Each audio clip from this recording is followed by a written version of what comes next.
Hello दोस्तों, welcome back once again to our channel. My name is Yash और आज हम पढ़ने वाले हैं ईथर के बारे में। ठीक है, तो सबसे पहले हम देखेंगे कि ईथर होता क्या है। तो जो लोग 11th में पढ़ चुके हैं ऑर्गेनिक केमिस्ट्री के बारे में, उन्हें पता होगा कि ईथर होता है ROR-। ओके, और ये R और R- कोई भी H नहीं होंगे, they both should be carbon. तो इस पर्टिकुलर ग्रुप को O सिंगल बॉन्डेड को हम क्या कहते हैं? ईथर। ओके, ये एक फंक्शनल ग्रुप है। तो अब देखते हैं ईथर के बारे में। तो सबसे पहले हम देखेंगे ईथर का प्रिपरेशन कैसे करते हैं। तो आप सबको पता ही होगा ईथर का नॉमेनक्लेचर और सब कुछ हम अपनी प्रीवियस वीडियो में ऑलरेडी पढ़ चुके हैं। ठीक है, देखिए डिहाइड्रेशन ऑफ अल्कोहल। तो आपको करना क्या है, सिंपल, ये दो वाटर अल्कोहल के मॉलिक्यूल ले लीजिए ऐसे, और इसमें से क्या कीजिए, यहाँ से वाटर निकाल दीजिए ऐसे। तो होगा क्या, सिंपल, ये आपको दे देगा। अब देखिए मैंने यहाँ पे हाइड्रोजन लिया है, ये ऑक्सीजन को भी आपको लेना होगा। ठीक है, ये ऑक्सीजन को भी आपको लेना होगा, तभी ये बन पाएगा। चलिए अपने ही पेज पे ले लेते हैं हम लोग। तो ये हो गया ROH plus OHR। Simple dehydrating agent आपको यूज़ करना होगा, यहाँ से OH और यहाँ से H। ओके, आप दोनों साइड में से किसी भी साइड से एक OH ले लीजिए और एक साइड से H ले लीजिए। तो ये आपको क्या दे देगा, ROR। और याद रखना ये वाटर निकलने के बाद बना, और इस रिएक्शन को हम कहते हैं डिहाइड्रेशन। क्या कहते हैं? डिहाइड्रेशन। ओके, और अगर आप मैकेनिज्म की बात करें तो ये होता है एक एलिमिनेशन रिएक्शन। क्या होता है? ये एलिमिनेशन रिएक्शन। और बेसिकली मैं आपको बताऊं तो ये जो एलिमिनेशन है ये इवन मैकेनिज्म से होता है। कौन से मैकेनिज्म से? इवन मैकेनिज्म, जिसमें कार्बोकेटाइन बनता है। ओके, और रेट ऑफ रिएक्शन सिर्फ और सिर्फ किसके ऊपर डिपेंड करता है? सबस्ट्रेट के ऊपर। ठीक है, चलिए अब आगे देखते हैं। जी हाँ, मैं बीच में मैकेनिज्म और ये सब कुछ इसलिए बता देता हूँ क्योंकि बहुत सारे हमारे जो व्यूअर हैं वो एंट्रेंस के लिए भी प्रिपेयर कर रहे हैं, तो उन्हें ये सब चाहिए। When alcohol is heated with dehydrating agent like concentrated H2SO4 और H3PO4, two products either an ether और alkene can form depending upon the temperature. Okay, temperature बहुत इंपॉर्टेंट है। अगर आपने टेम्परेचर को ध्यान नहीं दिया तो आपका प्रोडक्ट बदल सकता है, अल्कीन भी मिल सकता है आपको। ओके, और इसमें हाइड्रोजन सल्फाइड भी मिलता है। मैं आपको ये भी बता देता हूँ, एक प्रोडक्ट क्या मिल जाता है, हाइड्रोजन सल्फेट भी मिल जाता है। ओके, कुछ ऐसा ROSO3H, ये प्रोडक्ट भी मिल जाता है। समझ में आपको? तो टेम्परेचर बहुत इंपॉर्टेंट है। For example, dehydration of ethanol by concentrated H2SO4 gives ethoxy ethane at 413 kelvin while ethene is formed as 443 kelvin. अगर आपने टेम्परेचर हाई किया, अगर आपने टेम्परेचर हाई कर दिया तो आपको अल्कीन मिल जाएगा। क्या मिल जाएगा? अल्कीन मिल जाएगा। ओके, मेरे ख्याल से मैंने जो हाइड्रोजनेशन वाला बताया था ना आपको, डिहाइड्रेशन वाला, वो वाला मैकेनिज्म मैंने गलती से बोल दिया इवन। ओके, और ये जो ईथर का निकलना है बेसिकली, ये तो कार्बोकेटाइन जनरली फॉर्मेशन से होता है। ठीक है, इसमें भी कार्बोकेटाइन ही बनता है जिसमें हम लोग इथॉक्सी इथेन बनाते हैं। ठीक है ना, ऐसा है।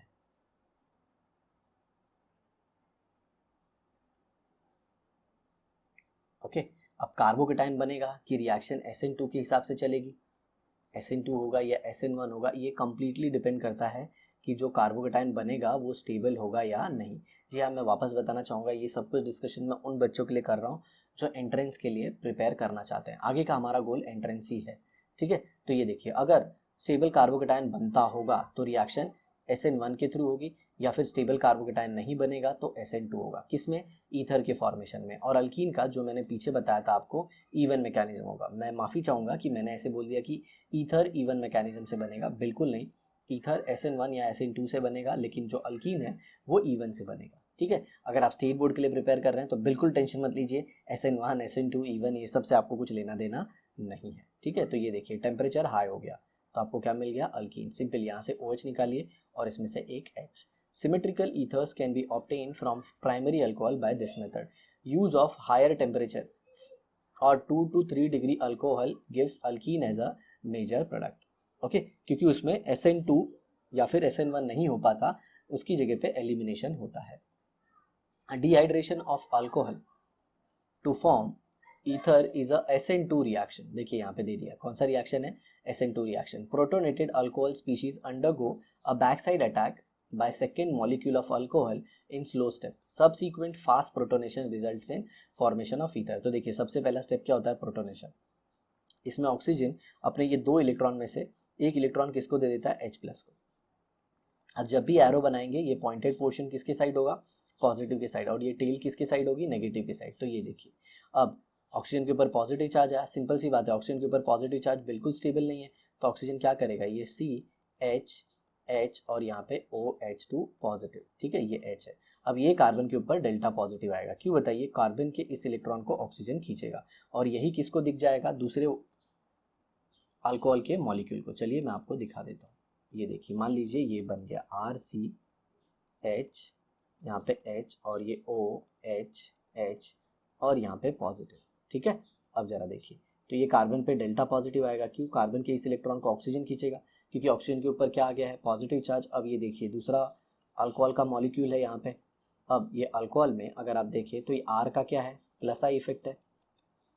हाइड्रोजन तो हम रेफरेंस लेते हैं, तो इसके ऊपर डेल्टा नेगेटिव डेल्टा पॉजिटिव, माहौल दिख रहा है बॉन्ड बनने का। तो याद रखिएगा जब भी नया बॉन्ड बनाना होता है पुराने बॉन्ड को तोड़ना होता है। तो ये बॉन्ड यहाँ से जो वाटर है वो निकलेगा, लेकिन कब, जब ये अटैक करेगा और साइमल्टेनियसली वाटर मॉलिक्यूल रिलीज होगा। तो ये दे देगा RCH2OH R, ओके।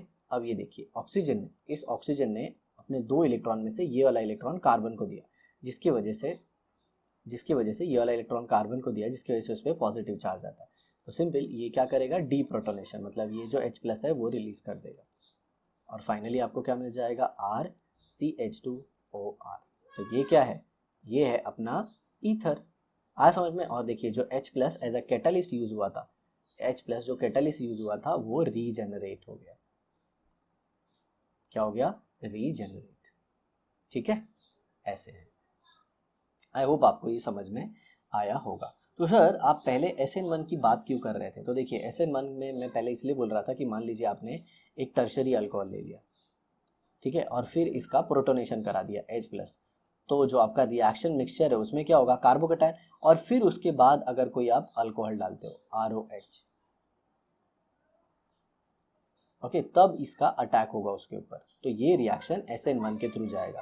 समझ में आ रहा है। तो इसको बोलते हैं डायरेक्टेड ईथर फॉर्मेशन। हालांकि आपको ये सब कुछ जानने की ज़रूरत नहीं है, ओके। तो majority of the time the reaction will take place by SN2 mechanism, ठीक है, क्योंकि आप अलग अलग ईथर तो यूज़, अरे अलग अलग अल्कोहल तो यूज़ करोगे नहीं। यहाँ पे जो मैंने बोला है ये कौन से हैं, ये हैं डिफरेंट अल्कोहल्स, ठीक है। चलिए आगे देखते हैं। तो ये था अल्कोहल बनने का पूरा प्रोसेस। ये देखिए लास्ट स्टेप में डीप्रोटोनेशन, और ये आपका ईथर रेडी। जो मैंने बोला था वही अटैक। यहाँ पे देखिए ये ऑक्सीजन का लोन पेयर में से एक किसको मिल गया, इस कार्बन को, और ये ऑक्सीजन ने क्या किया, ये कार्बन का इलेक्ट्रॉन लेके चला गया। तो ये इथाइल मॉलिक्यूल, ओके, तो ये इथाइल आ गया, और ये O, ये वाला O है, ये देखिए, ठीक है। अब विलियमसन सिंथेसिस, देखिए बड़ी फेमस रिएक्शन है ईथर फॉर्मेशन की, और आप स्टेट बोर्ड के लिए प्रिपेयर कर रहे हैं तो ऐसा मान के चलिए कि आपको तो ये रिएक्शन आना ही चाहिए। अब मैं आपको इन शॉर्ट बताता हूँ इसमें होता क्या है। जनरली इसमें जो रिएक्शन चलती है वो SN2 एंड SN1 के साथ चलती है। याद रखिए इस रिएक्शन की स्पेशलिटी बोलता हूँ मैं, अगर कार्बोकेटायन स्टेबल बन रहा है, अगर कार्बोकेटायन स्टेबल बन रहा है तो always there will be SN1 reaction. क्या होगा, SN1 रिएक्शन, याद रखिएगा। लेकिन अगर कार्बोकेटायन स्टेबल नहीं बन रहा है तो हमेशा क्या होगा, SN2 reaction, okay, SN2 reaction. Sir ये आप क्या बता रहे हो, कार्बोकेटायन स्टेबल तो SN1 या फिर SN2? जी हाँ।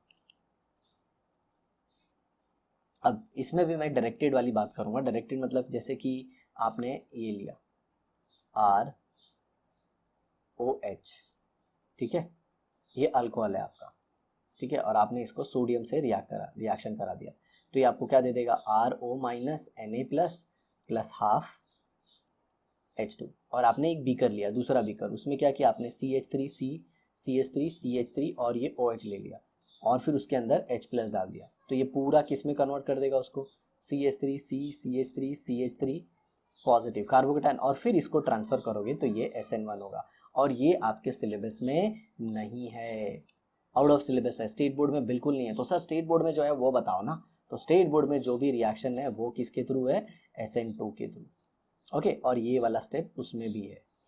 तो पहले स्टेप में आपको क्या करना है, अल्कोहल को रिएक्ट करना है सोडियम के साथ जो कि है एक स्ट्रॉन्ग बेस, और वो लिबरेट कर देता है हाइड्रोजन गैस। अब ऐसा क्यों, तो ये देखिए, ये ऑक्सीजन को ये जो हाइड्रोजन अटैच है ये एक्टिव हाइड्रोजन है, और ये बेस से रिएक्ट करने के बाद रिलीज हो जाता है। तो RO minus Na plus plus hydrogen gas यहाँ से रिलीज हो जाएगी। ठीक है, अब ये बन गया आपका सोडियम अल्कोक्साइड। अब इसे आप किसी अल्काइल हैलाइड से रिएक्ट कीजिए। किससे रिएक्ट कीजिए, अल्काइल हैलाइड से। जैसे ये देखिए RO minus Na plus plus RX। तो अब होगा क्या, ये X जो हेलोजन है कार्बन के इस इलेक्ट्रॉन को खींचेगा, जिसकी वजह से कार्बन पे आएगा डेल्टा पॉजिटिव, यहाँ पे ऑक्सीजन के ऊपर डेल्टा नेगेटिव है। देख रहे हो बॉन्ड बनने का माहौल बन रहा है। तो एक नया बॉन्ड बनेगा तो पुराना बॉन्ड क्या होगा, टूटेगा। तो ये बन जाएगा ROR प्लस NaX। अगर मैं इसे R डैश ले लेता हूँ तो ये R डैश। अब उसके लिए सबसे इंपॉर्टेंट क्या है, ये जो RX है इट शुड बी इधर 1 डिग्री या फिर 2 degree, it should never be 3 degree. अगर 3 डिग्री होगा तो सिंपल सी बात है, ये जो न्यूक्लियोफाइल है ये इसे अप्रोच नहीं कर पाएगा, मतलब जिस कार्बन के ऊपर पॉजिटिव चार्ज है उसको अप्रोच नहीं कर पाएगा, और अप्रोच नहीं कर पाएगा तो वहां पे हो जाएगा एलिमिनेशन रिएक्शन। एलिमिनेशन रिएक्शन जिसमें आपको मिल जाएगा एक अल्कोहल और एक अल्कीन, जो हम नहीं चाहते। ठीक है, तो याद रखना अल्काइल हैलाइड कभी भी टर्शरी नहीं होना चाहिए। क्यों, जरा वो भी बता देता हूँ। मान लीजिए ये देखिए, ये आपका है सोडियम इथॉक्साइड, सोडियम मिथॉक्साइड, और इसे आपने रिएक्ट कर दिया CH3C CH3 CH3 Cl, या फिर I ले लेते हैं चलिए, टर्शरी ब्यूटाइल ब्रोमाइड। अब ये O माइनस जब इस पे कार्बन पे अप्रोच करना चाहेगा, कार्बन पे क्यों अप्रोच कर रहा है, नो डाउट कार्बन का इलेक्ट्रॉन आयोडीन खींच रहा है तो कार्बन के ऊपर डेल्टा पॉजिटिव है, इस कार्बन के ऊपर डेल्टा पॉजिटिव, क्योंकि ये डायरेक्टली हेलोजन से अटैच है। इनके ऊपर भी स्लाइड पॉजिटिव आएगा, लेकिन ज्यादा पॉजिटिव किस पे है, जो कार्बन आयोडीन को अटैच है। अब वो इस पे अटैक मारना चाहता है, लेकिन ये सारे ग्रुप बड़े बड़े हैं, ये जो मिथाइल ग्रुप है ये बड़े बड़े हैं, तो ये यहाँ पे अप्रोच नहीं कर पाएगा। तो instead of that what it will do, उसके बदले वो ये क्या करेगा, ये करेगा CH3O माइनस Na प्लस और प्लस यहाँ पे H2C, यहाँ पे मान लीजिए H है, ये C CH3 और यहाँ पे है ये I। तो इस H को गपक जाएगा, H प्लस को ले लेगा, मतलब it will act as a base. अब ये न्यूक्लियोफाइल की तरह नहीं, अब ये किसकी तरह काम करेगा, बेस की तरह। याद रखना एक स्ट्रॉन्ग न्यूक्लियोफाइल एक स्ट्रॉन्ग बेस भी होता है। तो ये H प्लस को ले लेगा, ये इलेक्ट्रॉन यहाँ पे अटैक करेगा, I माइनस बाहर निकल जाएगा, और आपको मिल जाएगा CH2 double bond C CH3 और ये हो गया एक अल्कीन। Easy TG. और ये सर इतना सब कुछ होता है क्या, हाँ हर एक चीज केमिस्ट्री है भैया, बहुत बड़ी मिस्ट्री है, समझे। चलो आगे देखते हैं। Simple as well as mixed ether can be prepared in the laboratory by Williamson synthesis. In this method, alkyl halide is treated with sodium alkoxide. देखिए अल्काइल हैलाइड को किसके साथ ट्रीट करेंगे, सोडियम अल्कोक्साइड और sodium phenoxide to give di alkyl ether और alkyl aryl ether. Sir ये di alkyl मतलब क्या, ROR, और अल्काइल अराइल क्या, ROAR। यहाँ पे मतलब एरोमेटिक कोई कंपाउंड। तो ये देखिए अल्काइल हैलाइड और ये सोडियम अल्कोक्साइड, तो ये ऑक्सीजन इस R के ऊपर अटैक करेगा, X को बाहर निकाल देगा। ये देखिए RX AR, फिर ये अटैक करेगा इस पे और ये बाहर हो जाएगा। The reaction follows SN2 mechanism. ether is formed as a result of backside attack by alkoxide और phenoxide ion, जो कि किसकी तरह काम करता है, न्यूक्लियोफाइल की तरह, on alkyl halide. The alkyl halide used in this reaction must be primary. Okay, for example, tertiary butyl methyl ether can be synthesized by reaction of methyl bromide with sodium tert-butoxide. मान लीजिए आपको ये वाला ether बनाना है। चलिए देखिए ether कौन सा है, CH3C CH3O CH3। एक बार वापस चेक कर लेते हैं। तो जी हाँ यही वाला ईथर हमें बनाना है। तो इसका नाम क्या है, इसका नाम है टर्शरी ब्यूटाइल मिथाइल ईथर। इसका नाम देख लीजिए जरा, इसका नाम है टर्शरी ब्यूटाइल। ये देखिए ये टर्शरी ब्यूटाइल है और ये methyl, tertiary butyl methyl ether. अब इसमें दो पॉसिबिलिटी, आप इसे तोड़ दीजिए, इसे अल्कोहल लीजिए और इसे अल्काइल हैलाइड लीजिए।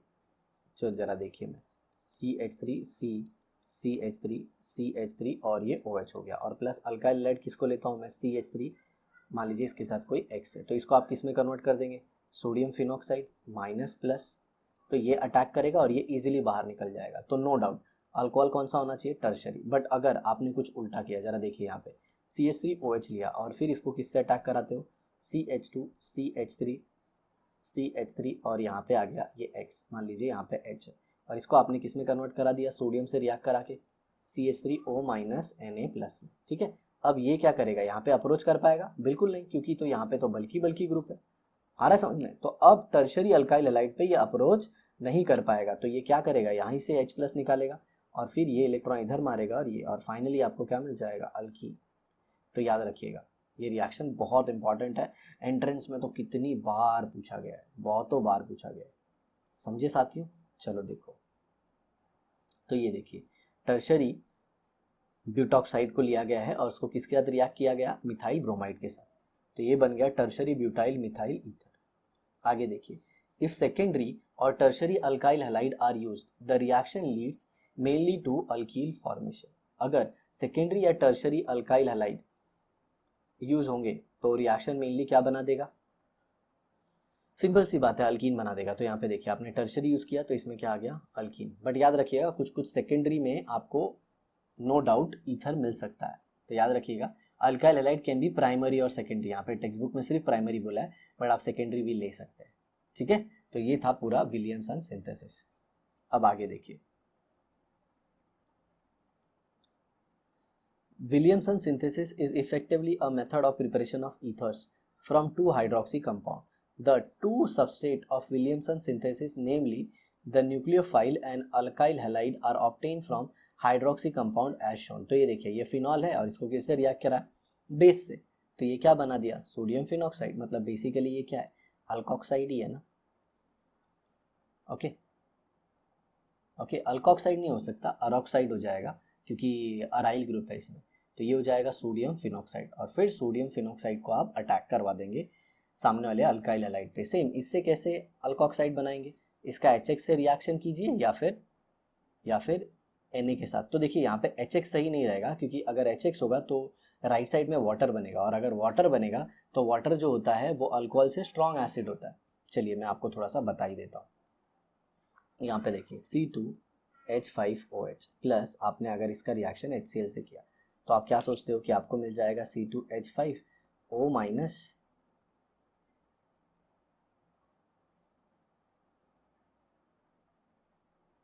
एक सेकेंड, यहाँ पे क्या रिएजेंट लिया गया है, C2H5 प्लस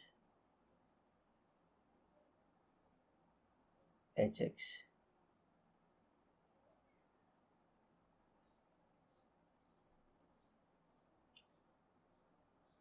तो यहाँ पे आपको क्या मिल जाएगा, ये C2H5 पॉजिटिव और Cl, ये तो डायरेक्ट अल्काइल हैलाइड बनाने का मेथड हो गया।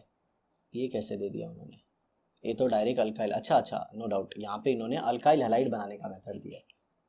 ओके, तो यहाँ पे इन्होंने कौन सा मेथड दिया है, अल्काइल हैलाइड बनाने का। मैं माफ़ी चाहूँगा, मुझे लगा कि ये वाला रिएक्शन है C2H5OH प्लस NaOH, तो ये दे देता है C2H5O minus Na plus plus H2। तो ये रिएक्शन हार्डली राइट साइड में जाता है, क्योंकि ये जो C2H5OH है, ओके, ये वीक एसिड है कंपेयर टू किसके, वाटर के। Water is a strong acid, तो रिएक्शन हमेशा स्ट्रॉन्ग से ये वीक की तरफ जाती है, क्योंकि वीक ज़्यादा स्टेबल होता है और स्ट्रॉन्ग कम स्टेबल होता है। अरे स्ट्रॉन्ग है तो मगजमारी करेगा ना, हर जगह चिल्लाएगा, और वीक है तो शांत रहेगा, लेकिन वीक से स्ट्रॉन्ग की तरफ रिएक्शन नहीं जाता। बट इसका कोई टेंशन लेने की ज़रूरत है, क्योंकि ये रिएक्शन तो दिया ही नहीं है, यहाँ पे तो सिंपल अल्काइल हैलाइड बनाने का प्रोसेस दिया गया है।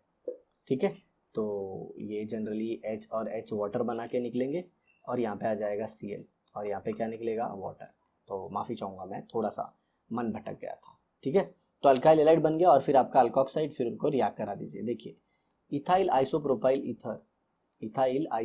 Ether does not form on reaction of sodium ethoxide and isopropyl chloride. Okay, ये रिएक्शन में आपको फाइनली ये प्रोडक्ट नहीं मिल पाएगा। इसके पीछे रीज़न क्या है, देखिए सिंपल सी बात है, इसके पीछे रीज़न क्या है, ये जो बेस है ये बल्कि बेस है,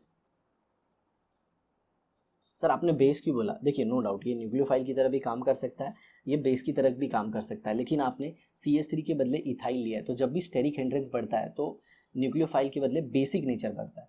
क्या होता है? Basic nature. तो ये जब ओ यहाँ पे अप्रोच करने जाएगा, एक तो इसकी साइज बड़ी और ऊपर से इस पर 2 मिथाइल ग्रुप, तो ओ यहाँ पे अप्रोच नहीं कर पाएगा। इसके बदले वो क्या करेगा, एक किसी एक कार्बन के हाइड्रोजन को उठा लेगा, किसी एक कार्बन के हाइड्रोजन को उठा लेगा और फिर अल्कीन मिल जाएगा आपको। और कौन सा अल्कीन मिलेगा? CH2 डबल बॉन्ड CH3, ये वाला अल्कीन मिलेगा।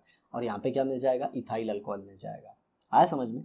तो रीज़न क्या है? सबसे बड़ा the bulkiness of sodium ethoxide, और दूसरी बात जो अल्काइल हैलाइड है वो सेकेंडरी है और प्लस वो भी बल्की है। ठीक है, इसीलिए तो यही सब एक्सप्लेनेशन आपको इसमें दिया जाएगा, आप उसे पढ़ लेना। ओके। और दूसरा क्या पूछा है? Right another reaction suitable for preparation of ethyl isopropyl ether. तो देखिए इथाइल आइसोप्रोपाइल ईथर का पहले मैं स्ट्रक्चर बना लेता हूँ। तो ये हो गया CH3 आइसोप्रोपाइल और ये इथाइल, राइट। तो आप इसको बनाने का सिंपल मेथड क्या ले लीजिए, जो छोटा ग्रुप है उसको अल्काइल हैलाइड बना दीजिए। तो इसको क्या ले लीजिए? X, और इसको क्या बना दीजिए? सोडियम आइसोप्रोपोक्साइड। नो डाउट यहाँ पे H भी होगा, तो अब क्या होगा? CH3CH, यहाँ पे CH3 और ये O माइनस, और इसका रिएक्शन किससे करा दोगे? O माइनस Na+, और इसका रिएक्शन कराओगे C2H5X। यहाँ पे कोई भी हेलोजन ले सकते हो आप, फ्लोरीन, क्लोरीन या फिर ब्रोमीन। अब इसका अटैक इस कार्बन पे होगा, चलिए ओपन करके बता देते हैं। CH3CH2X, तो इसका अटैक यहाँ पे होगा और ये निकल जाएगा, और फाइनली आपको मिल जाएगा CH3CH3H और यहाँ पे O CH2CH3, ऐसे। आ समझ में? लेकिन उल्टा करोगे तो फिर नहीं हो पाएगा। उल्टा का मतलब अगर C2H5ONa लोगे, O माइनस Na+, और इसको अल्काइल हैलाइड में लोगे, पूरे को अल्काइल हैलाइड में लोगे, तब तो आपको एलिमिनेशन मिलेगा, क्योंकि सिंपल सी बात है ये अप्रोच नहीं कर पाएगा इस कार्बन तक, क्योंकि ये स्टेरिक ग्रुप लगे हैं, बड़े ग्रुप लगे हुए हैं। तो याद रखिएगा विलियमसन सिंथेसिस बहुत ही इंपॉर्टेंट है और 100% आपकी एग्जाम में आएगा ये क्वेश्चन, स्टेट बोर्ड की। ओके, तो ये वाला सेक्शन भी हो गया अपना। अब बढ़ते हैं नेक्स्ट वाले की तरफ, that is physical properties of. तो ये मेथड तो मैंने आपको बता दी, सोडियम आइसोप्रोपोक्साइड। और ये फिजिकल प्रॉपर्टी, डाइमिथाइल ईथर मतलब CH3OCH3, and ethyl methyl ether मतलब CH3OC2H5 आर गैसेस। ये दोनों क्या होती हैं? Gases. Other ethers are colourless liquid with pleasant odour. Other ethers are colourless gases, other ethers are colourless liquid with pleasant odour. समझ में आ रहा है? मतलब ये दो ही ईथर हैं, जैसे डाइमिथाइल ईथर और इथाइल मिथाइल ईथर, यही दो गैस होते हैं, बाकी सारे ईथर क्या होते हैं? लिक्विड होते हैं। और जैसे जैसे आप उसका मॉलिक्यूलर वेट बढ़ाओगे और आगे जाओगे तो सॉलिड भी मिल जाएंगे आपको। अब जरा देखिए, lower ethers are highly volatile and highly inflammable substance. जो लोअर ईथर है, ओके, हाईली वोलेटाइल होते हैं। हाईली वोलेटाइल मतलब जो ना जल्दी से वेपर में कन्वर्ट हो जाते हैं। रूम टेम्परेचर पे वो किस में कन्वर्ट होते हैं? फटाफट वेपर में, जैसे एसीटोन है, गर्ल्स को पता होगा। ओके, और हाईली इन्फ्लेमेबल मतलब इनका इग्निशन टेम्परेचर लो होता है, फट से जल जाते हैं। इग्निशन टेम्परेचर मतलब जैसे कोई एक लिक्विड है वो अगर 100 डिग्री सेल्सियस पे जलता है, और एक लिक्विड है जो सिर्फ 20 डिग्री सेल्सियस, या फिर ऐसे तो होगा ही नहीं, रूम टेम्परेचर मान लीजिए 40 डिग्री सेल्सियस पे जलता है, तो जो 40 डिग्री सेल्सियस वाला है उसका बोलते हैं हम लोग कि इग्निशन टेम्परेचर, मतलब जलने का टेम्परेचर लो है, तो उसे हम लोग क्या बोल देंगे? Inflammable liquid. Boiling point of ether shows A gradual increase with increase in molecular mass. ये तो मैं बहुत पहले ही डिस्कस कर चुका हूँ। Polarity and solubility, since bond angle is 110 degree, मतलब ये देखिए OCC, ये जो एंगल होगा ये क्या होगा? 110 डिग्री। ओके, और 180 नहीं होता, मतलब लीनियर नहीं होता। बहुत सारे लोगों को ऐसा लगता है कि अल्कोहल ऐसा होता है, बिल्कुल नहीं। यहाँ पे लोन पेयर भी है। ऑक्सीजन के आउटर मोस्ट शेल में 6 इलेक्ट्रॉन होते हैं, तो ये देखिए 1 2 3 4 5 6, तो लोन पेयर के बीच में भी रिपल्शन होता है, और इसीलिए एंगल कितना होता है? 110। The bond dipole moment of the two CO bond do not cancel each other. Okay, और ये कैंसिल नहीं करते। जैसे यहाँ पे मैं बताता हूँ, ये मान लीजिए एक ईथर है, ये लोन पेयर, ये लोन पेयर, ठीक है। अब इनका बॉन्ड पेयर का अगर बॉन्ड मोमेंट देखेंगे तो ऐसे है, तो ये थोड़ी एक दूसरे को कैंसिल कर रहे हैं। आया समझ में आपको? और ये लोन पेयर का भी इधर है, तो ये क्या होते हैं? पोलर होते हैं। ईथर क्या होते हैं? Polar. Therefore, ether possesses small net dipole moment. Hence, dipole moment of ethyl, for example, dipole moment of diethyl ether is 1.18 dpi. dpi जो यूनिट है डाइपोल मोमेंट की, और कितना है ये 1.18। जैसे ये देखिए CH3 CH2O CH2 CH3, ये डाइथाइल ईथर हो गया। ठीक है, ये इसके बीच का एंगल, और नेट डाइपोल मोमेंट इस डायरेक्शन में आता है। वो क्यों मैंने आपको बता दिया। ये देखिए पूरा अगर बड़ा सा मॉलिक्यूल बनाऊं तो ऐसे है CH3, यहाँ पे भी CH3, और ये लोन पेयर ऐसे, क्योंकि ऑक्सीजन के आउटर मोस्ट शेल में कितने इलेक्ट्रॉन आते हैं 6। तो ये कैसे जाएगा, ये देखिए ऐसे, और ये ऐसे। लेकिन इसका अगर देखें तो ये ऐसे जा रहा है और ये ऐसे। अगर आप देखें तो कोई भी, ये जो मैं आपको बता रहा हूँ ये इसको बोलते हैं बॉन्ड मोमेंट, जो आपको मैंने ये बना के बताया। ओके, ये ऐसा एरो जैसा, ये इसको हम लोग बॉन्ड मोमेंट बोलते हैं। और इसमें होता क्या है, ये जो एंड होता है ये लेस इलेक्ट्रोनेगेटिव होता है, लेस इलेक्ट्रोनेगेटिव, और ये क्या होता है मोर इलेक्ट्रोनेगेटिव। अब देखिए कार्बन की इलेक्ट्रोनेगेटिविटी कम है ना ऑक्सीजन के कंपेयर में, तो इसीलिए।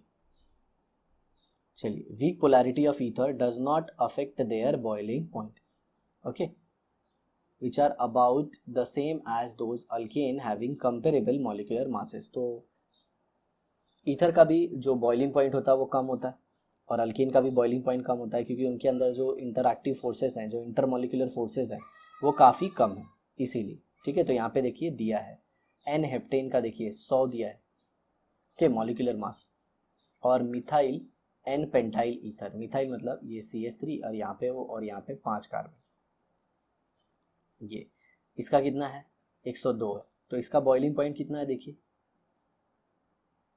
सॉरी ये एन हेक्साइल अल्कोहल है, इसका 102 है, लेकिन बॉइलिंग पॉइंट का ऑर्डर देखिए, ये देखिए आप इन दोनों का देख रहे हैं कंपेरेबल एकदम, लेकिन अल्कोहल का बहुत ज़्यादा हो गया। क्यों, क्योंकि अल्कोहल के अंदर होती है हाइड्रोजन बॉन्डिंग। तो no doubt comparable molecular mass मतलब मॉलिकुलर मास में ज़्यादा डिफरेंस नहीं आएगा, लेकिन बॉइलिंग पॉइंट में ज़्यादा डिफरेंस आता है अल्कोहल के, क्योंकि अल्कोहल के अंदर हाइड्रोजन बॉन्डिंग होती है। ठीक है, ये अल्कोहल का पार्ट दिया है जिसे आप पढ़ सकते हैं। अब आगे देखिए chemical properties of ether, laboratory test for ether. Ether are neutral compound. Okay, neutral मतलब बोलते हैं ना एसिडिक ना basic in aqueous medium. Ether do not react with bases, cold dilute acid, reducing agent, oxidising agent and active metals. However ether dissolves in, मतलब ether इनसे किसी से भी रिएक्ट नहीं होता, कि ईथर की पोलैरिटी बहुत कम होती है और ऑलमोस्ट न्यूट्रल टाइप का होता है। However ether dissolves in cold concentrated sulphuric acid due to formation of oxonium salt. याद रखिएगा ये बहुत इंपॉर्टेंट पॉइंट है।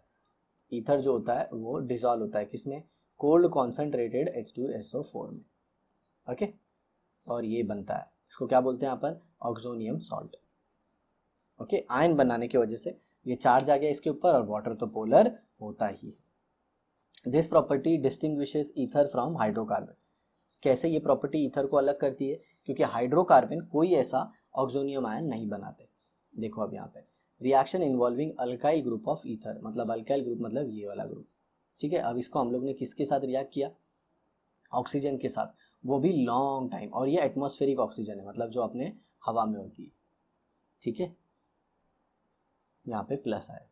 अब ये जरा देखिए यहाँ पे कौन सा कंपाउंड बन गया, ये बन गया पेरोक्साइड ऑफ डाइथाइल ईथर।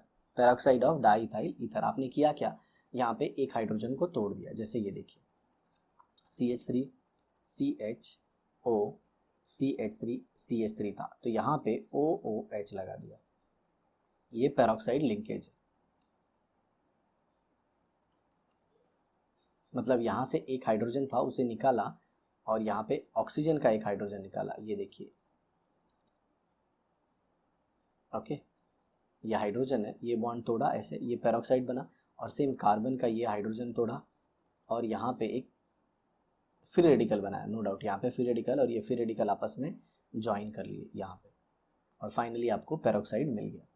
ठीक है, ऑक्सीजन ऑक्सीजन सिंगल बॉन्ड के इस लिंकेज को हम पेरोक्साइड कहते हैं। All ethers which have been expose to atmosphere contain peroxide, मतलब जो भी ईथर को आपने ऐसे ओपन एयर में रख दिया है, सारे में जो पेरोक्साइड है वो होता है। This is very undesirable reaction, मतलब हम नहीं चाहते कि पेरोक्साइड बने। Peroxide are hazardous because they decompose violently at high temperature, मतलब एक्सप्लोजिव जैसे हो जाते हैं। जो पेरोक्साइड होते हैं ना वो डिकम्पोज होते हैं, बहुत विगरस रिएक्शन होता है, बहुत ज़्यादा हीट निकलती है, एक्सप्लोजन हो सकता है हाई टेम्परेचर पे। गर्मियों में तो बिल्कुल चांसेस है इसके। रिएक्शन इन्वॉल्विंग CO बॉन्ड, मतलब ये ईथर का जो ये C और O बॉन्ड होता है, ओके, ये यहाँ पे ये भी ले सकते हो। Ethers when heated with dilute sulphuric acid undergo hydrolysis to give alcohols और फिनॉल, मतलब ऑक्सीजन के ऊपर H+ को ला देंगे हम लोग।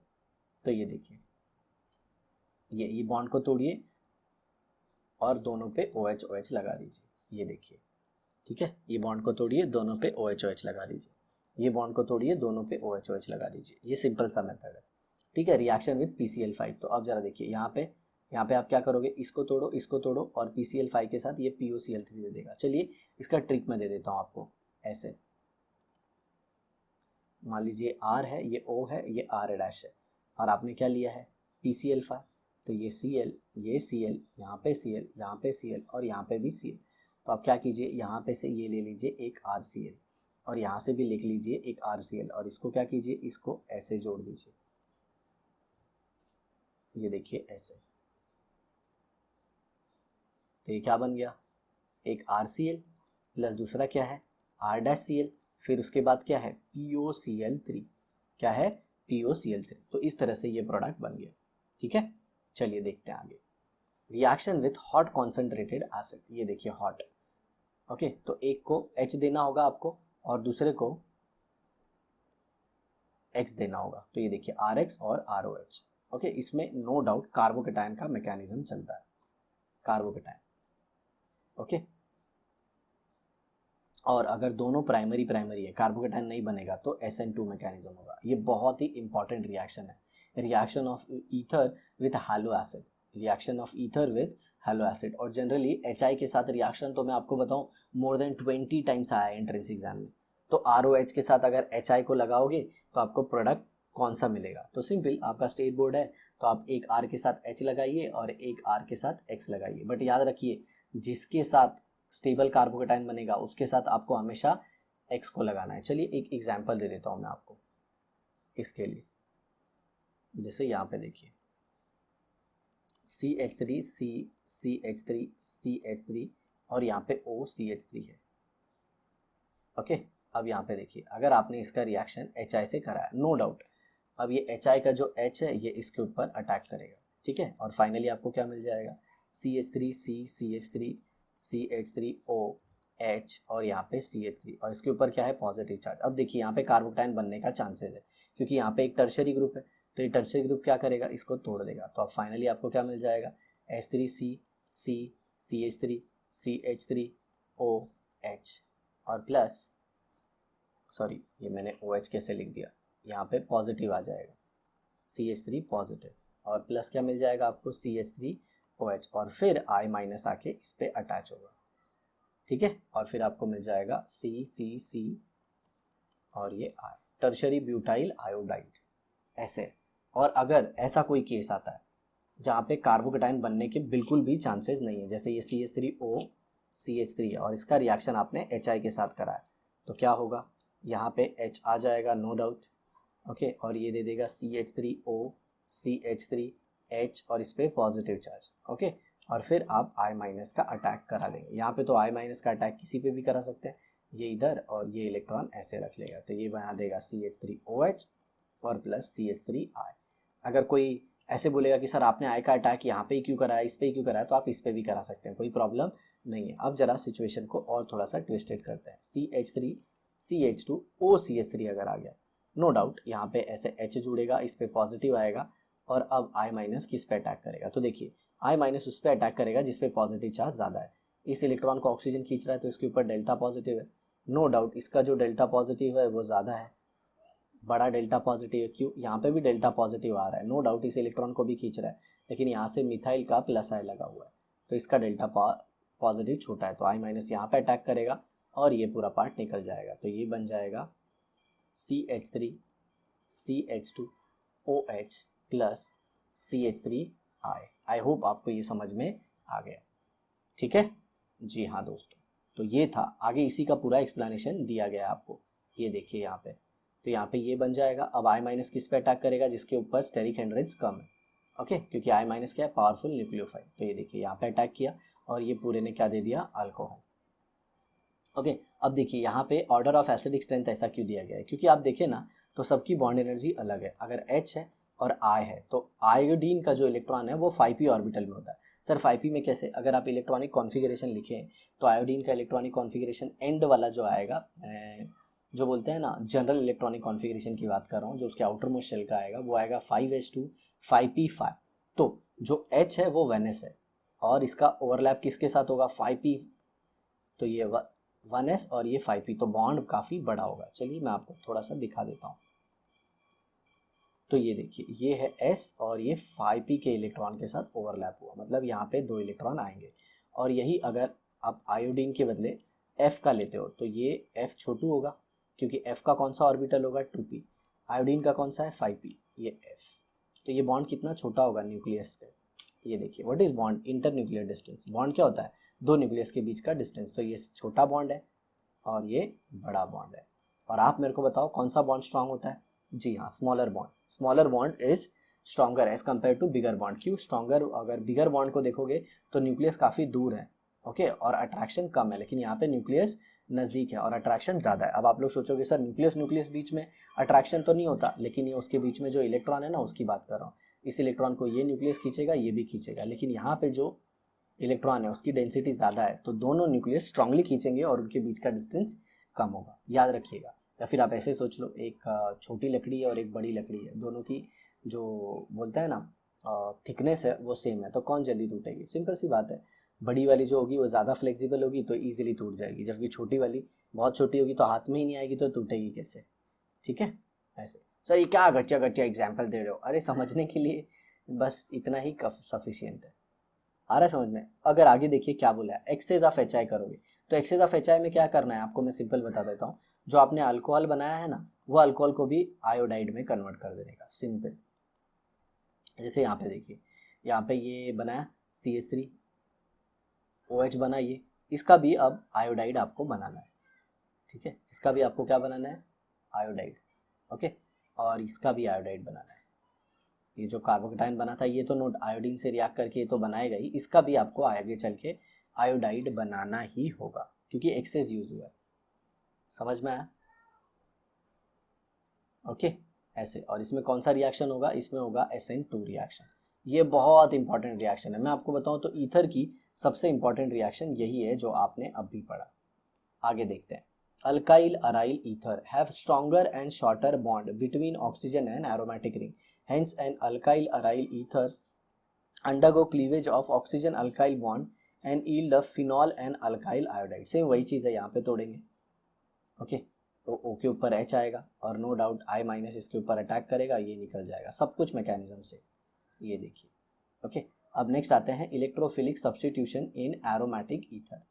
ये देखिए एरोमेटिक ईथर, ईथर भी क्या होते हैं? ऑर्थो पैरा डायरेक्टिंग होते हैं। ईथर भी क्या होते हैं? Ortho para directing. Ortho para directing क्यों? जरा देखिए यहाँ पे, क्योंकि जो बेंजीन रिंग है उससे जो OR ग्रुप अटैच है, देखिए आप यहाँ पे ध्यान से, यहाँ पे O है और यहाँ पे R है। अब यहाँ पे ये जो ग्रुप अटैच है ये नो डाउट ऐसे इलेक्ट्रॉन देगा, तो ये पूरी रिंग को क्या करेगा? एक्टिवेट करेगा। तो ईथर भी क्या करते हैं? बेंजीन रिंग को एक्टिवेट करते हैं, और ये भी फिनॉल की तरह क्या है? ऑर्थो पैरा डायरेक्टिंग, ठीक है। मतलब जो भी इलेक्ट्रोफाइल आएगा, electrophile in case of alkyl aryl ether, alkyl aryl ether, वो किस पे जाएगा? ऑर्थो और पैरा पे, ओके। तो ये था, तो प्लस आर इफेक्ट आपने देख ही लिया।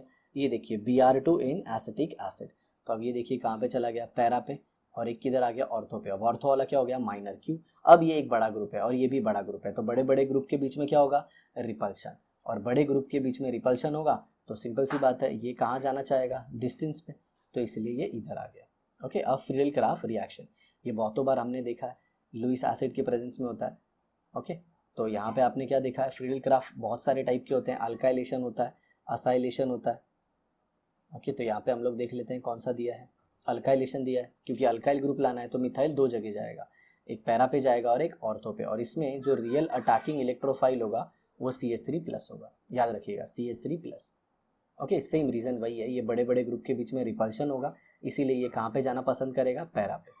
अब ये देखिए CH3COCl। ओके, इसको बोलते हैं फ्रेल-क्राफ्ट असाइलेशन रिएक्शन।